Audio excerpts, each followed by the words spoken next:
एक तरफ देश में कुछ लोग रामचरितमानस के कुछ पंक्तियों का विरोध कर रहे हैं, तो वहीं दूसरी ओर धर्मगुरु देवकी नंदन महाराज जी लखनऊ में सनातन यात्रा निकालने जा रहे हैं।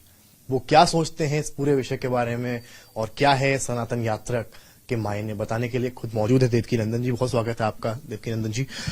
मैं पहला सवाल मैं आपसे ये ले रहा हूं, आपने क्या कभी सोचा था कि रामचरितमानस जिसको लोग पूछते आए हैं, तुलसीदास पर लोग यकीन करते आए हैं, उनकी कुछ पंक्तियों का विरोध भारतवर्ष में होगा? नहीं, ये तो हमारी सोच से बाहर था और हमने कभी ऐसा सोचा नहीं, और ये कदापि नहीं सोचा था कि कोई सनातनी इसका विरोध करेगा, और बाहरी लोगों को इससे मतलब नहीं था। सनातनी कोई व्यक्ति ऐसा कोई बात लाएंगे निकाल के कि इसमें को रामायण से निकाल दो, ऐसा हमने कभी नहीं सोचा था। क्योंकि रामचरित अपार बारिद पार कवि कोने लयो, महाकवि और महाग्रंथ है ये। आप सोचिए, स्वयं वाल्मीकि ऋषि तुलसीदास महाराज बन के आए हैं, और तुलसीदास महाराज, वाल्मीकि ऋषि ने संस्कृत में रामायण लिखी है, तुलसीदास उसका अनुवाद करने के लिए स्वयं वाल्मीकि ही तुलसीदास बने। पूर्व जन्म के कारण वाल्मीकि तुलसी बने, तो वो तुलसीदास जी आके बने, और उन्होंने रामचरितमानस सरल भाषा में इसलिए लिखी कि जिन लोगों की अप्रोच नहीं है संस्कृत तक, वो उस अवधि भाषा को पढ़ के भगवान श्री राम और उसके अपार ग्रंथ को समझ सके, उनके चरित्र को, मानवता को सीख मिल सके। तो उसका निरूपण किया गोस्वामी तुलसीदास जी बाबा ने लिखा, और हनुमान जी की देखरेख में लिखा, शंकर भगवान के सिग्नेचर उसमें है। तो अब कहीं ना कहीं हमको लगता है कि किसी, पता नहीं क्या उनका उद्देश्य है, पर मैं तो चाहता हूं कि एक बार मैं उनके संग बैठूं और उनसे सनातन के विषय में चर्चा करूं, क्योंकि हो सकता है कि मैं आपसे नहीं सहमत हूं, आपने ये दाढ़ी रखी हुई, मैं सहमत नहीं हूं, तो लेकिन और जो लोग सहमत हैं आपको देख के, तो मैं अपनी असहमति के कारण आपके साथ दुर्व्यवहार नहीं कर सकता, या मैं अपनी बात को थोड़ा सा ऐसे नहीं कर सकता। तो इसके लिए मुझे बहुत ज्यादा जरूरी है कि मैं दूसरों की भावना को हर्ट न करूं, दूसरों की फीलिंग्स को मैं हर्ट न करूं, सनातन को समझने का मैं प्रयास करूं। और जो ताड़ना शब्द को लेकर वो आगे जा रहे हैं, वो ताड़ना शब्द के कई अर्थ हैं। जैसे मैं ऐसे, मुझे क्यों ताड़ रहे हो कहेंगे कि नहीं? जैसे अब अचानक से आप मुझे क्रोध भरी नजरों, आप ऐसे क्यों ताड़ रहे हो? फिर तारना, उसको हम कह देते भगवान ही तार सकते हैं। तो एक शब्द के कई अर्थ, ताड़ना का मतलब दंड भी है, वो भी अर्थ है, लेकिन वहां जिस जगह पे समुद्र, पहली बात भगवान श्री राम ने नहीं कही ये बात, ढोल गमार शूद्र पशु नारी भगवान के वाक्य नहीं है, राम के वाक्य नहीं, ये समुद्र के वाक्य, और वो अपनी दीनता प्रकट कर रहा है। उस प्रसंग के अनुसार समुद्र अपनी दीनता प्रकट कर रहा है कि मैं ऐसा हूं, आप मुझे शिक्षा दीजिए, मैं शिक्षा का अधिकारी हूं, मुझे आप देख रेख में रखिए, मैं आपकी कृपा का अधिकारी हूं, देख रेख का अधिकारी। तो उस तरीके से इन शब्दों का अर्थ का अनर्थ समझ लें और फिर उस ग्रंथ को हम गलत तरीके से प्रस्तुत करें, वो ठीक नहीं है। और इसीलिए मैं सनातन यात्रा निकाल रहा हूं कि हम सब सनातनी एक हैं, हम जाति और इन सब में बंटने की बजाय हम सब सनातनी एक हैं। हम, हमारे इष्ट भगवान श्री राम है, हमारा ग्रंथ रामायण है, हमारे ग्रंथ गीता है, भागवत है, आदि आदि। तो उन सब को लेके हम ये कर रहे हैं, और मैं तो इन्वाइट कर रहा हूं आज तक चैनल के माध्यम से कि जितने भी लोग हैं सनातनी, चाहे जिस पार्टी में है, आपके राजनीतिक विचार अलग हो सकते हैं, लेकिन आध्यात्मिक विचार, धार्मिक विचार, सनातनी विचार वो एक होने चाहिए। पर अभी तो महाराज जी कई ऐसे भी लोग हैं जो उनके साथ आ गए हैं, सपोर्ट में आ गए हैं, बल्कि आपने देखा हुआ है वाकया यहाँ लखनऊ में हुआ जहां पर चौपाइयां जला तक दी गई। कई बार ऐसा होता है कि अनजाने में हम लोग क्या करते हैं कि कोई गलती कर देते हैं, और क्योंकि हम लोग उस भाव में बह जा रहे हैं, तो मैं सिर्फ इतनी बात कह रहा हूं कि मेरा आग्रह यह है कि राम संदेह का विषय नहीं है, रामायण संदेह का विषय नहीं है, राम ज्ञान का विषय है, राम विवाद का विषय नहीं, रामायण विवाद का विषय नहीं है। हम उस पर विवाद नहीं कर सकते। मैंने एक शब्द कहा, जैसे आपको कोई शब्द प्रिय नहीं लगा, मेरे घर में 4 लोग हैं, 10 लोग हैं, 20 लोग हैं, 20 लोगों में से अगर एक व्यक्ति मुझे कारण नहीं समझ में आ रहा, उसका कारण नहीं समझ में आ रहा है, तो मैं उसकी डिसरिस्पेक्ट तो नहीं कर सकता ना, वो तो मेरा फैमिली मेंबर है, तो मुझे उसका आदर करके ठीक है कम वार्तालाप करूं। शूद्र शब्द का भी बड़ा उपयोग आजकल हो रहा है। क्या शूद्र शब्द का बड़ा उपयोग हो रहा है, किस मायने में? What is the meaning of शूद्र? शूद्र को अखिलेश यादव हैं, स्वामी प्रसाद मौर्य हैं, वो लगातार कह रहे हैं कि हम तो शूद्र हैं, हमको मंदिर जाने नहीं दिया गया है। बार बार उपयोग कर रहे हैं शूद्र शब्द का। वो कहते हैं कि जो पार्टी रूलिंग पार्टी है, सपोज बीजेपी अगर है, तो वो हमारे ऊपर अटैक कर रही है। तो शूद्र एक इस समय राजनीति में बड़ा है और उसको कनेक्ट किया जा रहा है कहीं ना कहीं उसी दोहे से जिसका आपने अभी जिक्र किया, रामचरित मानस।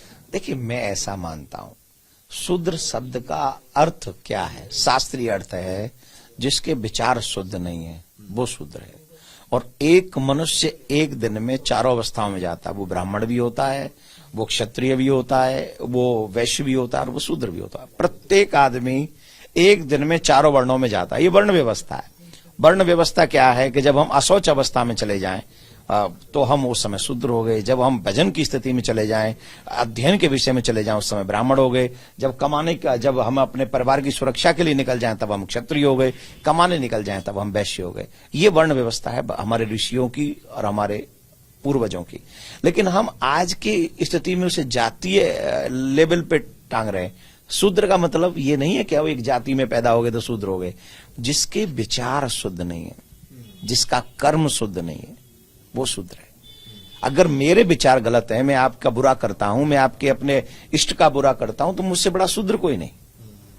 और अगर किसी भी जाति में जन्म लेने के बाद मैं अपने आराध्य के प्रति सच्ची निष्ठा रखता हूं तो रैदास संत हैं। रैदास संत हैं और उनकी कितना आदर है। सबरी मां है, सबरी मां, राम जिसे मां कह रहे हैं। आप कैसे जातिगत बांट सकते हैं? सबरी को मां कह रहे भैया, ये साधारण विषय नहीं है। मेरे राम जैसा कोई होगा जो अयोध्या को ठुकरा कर वन में जाते हैं और सबरी मां की झोंपड़ी में बैठ के बेर खाते हैं और कहते हैं मां ऐसे बेर मैंने आज तक नहीं खाए, इतना मीठा बेर नहीं खाया। और उस सनातन धर्म को हम इस तरीके से अपमानित करेंगे? हमारे पूर्वज जिन ग्रंथों की पूजा करते आए, जिन आदर्शों का आदर हम लोग मानते रहे, राम को हम अपना आदर्श मानते रहे, पूर्वजों ने पूजा की है, हम अपने पूर्वजों की श्रद्धा पे ठेस पहुंचाएंगे? ये ठीक नहीं है। हम सनातनियों को नहीं बांट सकते। हम सबको एक रहना चाहिए, चाहे हम किसी भी जाति में जन्म लें। हम कर्म से श्रेष्ठ हो सकते हैं, आज भी श्रेष्ठ हो सकते हैं। आज भी वनवासी महिला राष्ट्रपति के पद पे बैठी हुई, कौन डिनाई करता है? कौन उनकी डिसरिस्पेक्ट कर रहा है? यह है ना हमारा सनातन धर्म। तो इस सनातन धर्म को हमें बड़े प्यार से संभालना चाहिए। जैसे एक बगीचे में कई फूल होते हैं, उन फूलों को किसी को तोड़ो मत, सबको संभालो, उसको देख रेख करो। यही सनातन सिखाता। क्या कहते हैं हम लोग? सर्वे भवन्तु सुखिनः। हम तो विदेशियों का भी भला चाहते हैं, तो फिर हम सनातनियों को कैसे तोड़ेंगे? बागेश्वर धाम के कथावाचक धीरेन्द्र शास्त्री जो हैं आजकल काफी चर्चा में हैं। कई लोग कहते हैं कि जो कर रहे हैं वो कला है, कुछ लोग कह रहे हैं कि वो शक्ति है। आप, क्योंकि आप काफी पुराने हैं, आपको लोग देखते आए हैं, फॉलो करते आए हैं, इन सब चीजों में देखते आए हैं, आप क्या मानते हैं इस पूरी चीज को? कला है, सिद्धि है, शक्ति है, क्या है? आप जो मान लो, आपको जो मानना। मैं तो मानता हूं कि हनुमान जी की कृपा है। पर अगर आपको लगता है कला है, तो कला का यूज क्या है? आप कितने शक्तिमान हैं, कितने पदवान हैं, कितने बलवान हैं, कितने धनवान हैं, it doesn't matter. Matter is that what is a use it. उसका यूज क्या है? और यूज क्या है? यूज क्या कर रहे हैं? लोगों की तकलीफ मिटाने के लिए। वही लोग जो उस रोग को मिटाने के लिए अन्य धर्मों के लोगों के पास जाते हैं और वो ऐसे कपड़ा करते, ऐसे कपड़ा करते, उसे छूते और वो एकदम धो पता नहीं क्या, एकदम पावर प्रकट हो जाती है उसमें। वो महाराज, और पूरे एक ही ड्रेस के लोग हैं, एक ही ड्रेस के 25 लोग हैं। मैंने देखा है वीडियो। 25 लोग हैं, उस कपड़े से हाथ लगाएंगे और सब उछलने लग जाएंगे, फिर धरती में लेट जाएंगे और फिर भागेंगे और फिर पकड़ेंगे, हाथ छू। उनके विषय में कोई क्यों नहीं बोलता? वो रॉन्ग यूज है। उसका क्या करते हैं? वो पहले ये चमत्कार दिखाएंगे, जादू टोना दिखाएंगे, उसके बाद धर्म परिवर्तन कर देंगे। उसके विषय में कोई नहीं बोलेगा। अगर उन पे कला है, अगर उन पे शक्ति है, अगर उन पे कोई पावर है और उस पावर से अगर अपने सनातनियों को वो ठीक कर रहे हैं, या सनातनियों को मैं कह रहा हूं 1000 आदमी आए और 100 आदमी उन्होंने ठीक किए, तो लॉस क्या हुआ? मेरे सनातनी अन्य जगह पे जाने से बच गए, तो it's my profit, it's my profit. ये हमारा प्रॉफिट है, उस प्रॉफिट को हमको समझना चाहिए।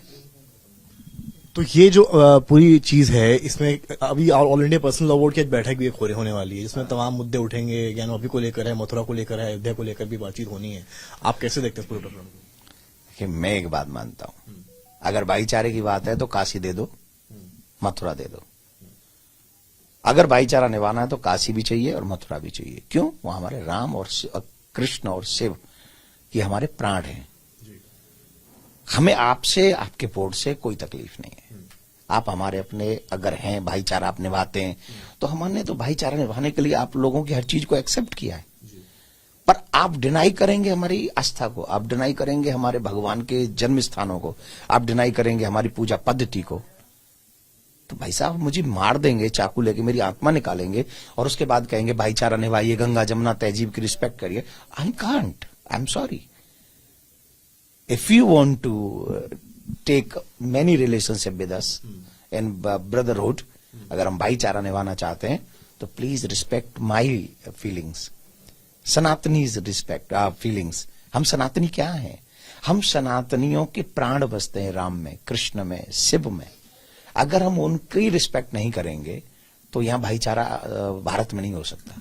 मेरा एक आपसे छोटा सा आखिरी सवाल, हिंदू राष्ट्र की बात धीरेन्द्र शास्त्री लगातार कहते हैं। अभी माघ मेले में प्रयागराज में आए, वहां भी तमाम संतों से मुलाकात की, कहा कि हिंदू राष्ट्र को लेकर हम आगे बढ़ेंगे।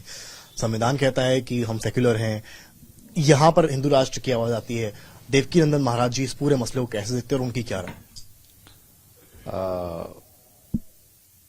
मैंने बहुत पहले हिंदू राष्ट्र की बात कही है। ये तब की बात है जब 14 से पहले मनमोहन सिंह जी की सरकार थी, तब मैंने ये बात कही। और अभी भी बहुत पहले से मैं हिंदू राष्ट्र की बातें कर रहा हूं। अभी मैं एक जगह पे था, वहां हमारे मुसलमान भाइयों ने पूछ लिया, पत्रकार थे, उन्होंने पूछ लिया कि आपके हिंदू राष्ट्र में मुसलमानों की क्या वो रह जाएगी, मतलब भूमिका क्या रहेगी? मैंने कहा वही रहेगी जैसे राम के राज्य में लक्ष्मण की थी, भरत की थी, शत्रुघ्न की थी, वही भूमिका रहेगी। आपकी भूमिका नहीं बदलेगी। लेकिन अगर ये हिंदू राष्ट्र नहीं हुआ, अगर और कोई राष्ट्र बन गया, बनेगा,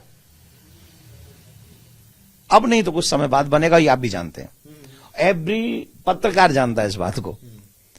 ये तभी तक सुरक्षित है जब तक आप समझ लो क्या कंडीशन है। लेकिन कुछ समय बाद जब ये राष्ट्र नहीं रहेगा, सेकुलर राष्ट्र भी नहीं रहेगा, तब कौन सा राष्ट्र होगा और तब कौन सा भाईचारा होगा, तब कौन सी सुरक्षाएं होंगी, उस विषय का चर्चा कौन करेगा? दूरदर्शी किसको कहते हैं? जो भविष्य में आने वाले संकट को आज समझ ले, और जो भविष्य में आने वाले संकट से आंखें बंद कर लेता है, उसकी मृत्यु होना निश्चित है। तो अगर हम चाहते हैं हमारी आने वाली पीढ़ी सुरक्षित हो, तो उसके लिए स्टेप आज उठाना पड़ेगा। अगर सनातनी जिंदा रहे तो मानवता जिंदा रहेगी पूरे विश्व में। क्यों? हम उस कल्चर को मानने वाले हैं, सर्वे भवन्तु सुखिनः सर्वे सन्तु निरामया। अगर सनातनी सुरक्षित नहीं हुए, आई एम सॉरी टू से, मानवता ही खतरे में पड़ जाएगी और खत्म हो जाएगी। बहुत बहुत शुक्रिया, बहुत आभार आपका। तो ये थे हमारे साथ देवकी नंदन महाराज जी। उन्होंने खास बातचीत करी और बताया कि हिंदू राष्ट्र क्यों जरूरी है और जवाब दिया उन पंक्तियों का जिसको लेकर लगातार विरोध हो रहा है। कैमरामैन संजय के साथ समर्थ श्रीवास्तव, लखनऊ आज तक।